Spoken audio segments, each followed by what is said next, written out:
Hi guys, നമ്മളിന്ന് ചെയ്യാൻ പോകുന്ന ഒരു കിഡിലൻ അൺബോക്സിംഗ് ആണ്. ഇതാണ് നമ്മുടെ ഇൻഫിനിക്സ് GT20 Pro എന്ന് പറയുന്ന ഗെയിമിംഗ് ഫോൺ. ഇപ്പോൾ ഒട്ടുമിക്ക കമ്പനികളെല്ലാം വെട്ടിക്കുറച്ചുകൊണ്ടിരിക്കുമ്പോൾ ഇൻഫിനിക്സ് ഇത് ഒരുപാട് സംഭവങ്ങളാണ് ഈ ഫോണിൻ്റെ അകത്ത് കൊടുത്തിട്ടുള്ളത്. നമുക്ക് ഈ പെട്ടിക്കകത്ത് എന്തൊക്കെയാണെന്ന് നോക്കാം.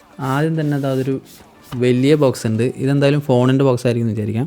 വേറൊരു ബോക്സും കൂടി ഉണ്ട് ഇതിൻ്റെ കൂടെ. ഇതൊരു കൂളിംഗ് ഫാനാണ്. നമ്മൾ ഗെയിമൊക്കെ കളിക്കുമ്പോൾ യൂസ് ചെയ്യാൻ വേണ്ടി ഇതൊരു കൂളിംഗ് ഫാനാണ്. ഗൈസ്, ഇതാണ് ഫോണിൻ്റെ ബോക്സ്. കണ്ടോ, ഇതിങ്ങനെ ഡോറൊക്കെ തുറക്കുന്ന പോലെ വെറൈറ്റി പാക്കിങ്ങിലാണ് വന്നിട്ടുള്ളത്. പക്ഷേ എന്താ ഒരു കേസ് വരുന്നുണ്ട്. പിന്നെ ഇതാണ് ഗൈസ് സ്ക്രീൻ ഗാർഡ്. 45 വാട്ട് ചാർജറും അതിൻ്റെ കേബിളും വരുന്നുണ്ട്. ഇപ്പം മിക്ക കമ്പനികളോടും ചാർജർ പോലും കൊടുക്കുന്നില്ല. അപ്പോഴാണ് സ്ക്രീൻ ഗാർഡും പൗച്ചറും കൊടുക്കുന്നുണ്ട്. ഇതാണ് ഫോണിൻ്റെ ഡിസൈൻ. അപ്പോൾ ഇത് ജസ്റ്റ് ഒരു അൺബോക്സിങ് മാത്രമാണ്. അപ്പോൾ ഇതിൻ്റെ ഫുൾ റിവ്യൂ വേണമെങ്കിൽ നിങ്ങൾ കമൻറ്റ് ചെയ്യുക. അപ്പോൾ ഞാനിതിൽ ചാനൽ എന്തായാലും അപ്ലോഡ് ചെയ്യുന്നതായിരിക്കും. അപ്പോൾ ഞാൻ അപ്ലോഡ് ചെയ്യുന്ന വീഡിയോകൾ മിസ്സാവാതിരിക്കാൻ ഇപ്പോൾ തന്നെ ചാനൽ സബ്സ്ക്രൈബ് ചെയ്ത് വെച്ചോ. അപ്പോൾ മറ്റൊരു വീഡിയോയിൽ വീണ്ടും കാണാം.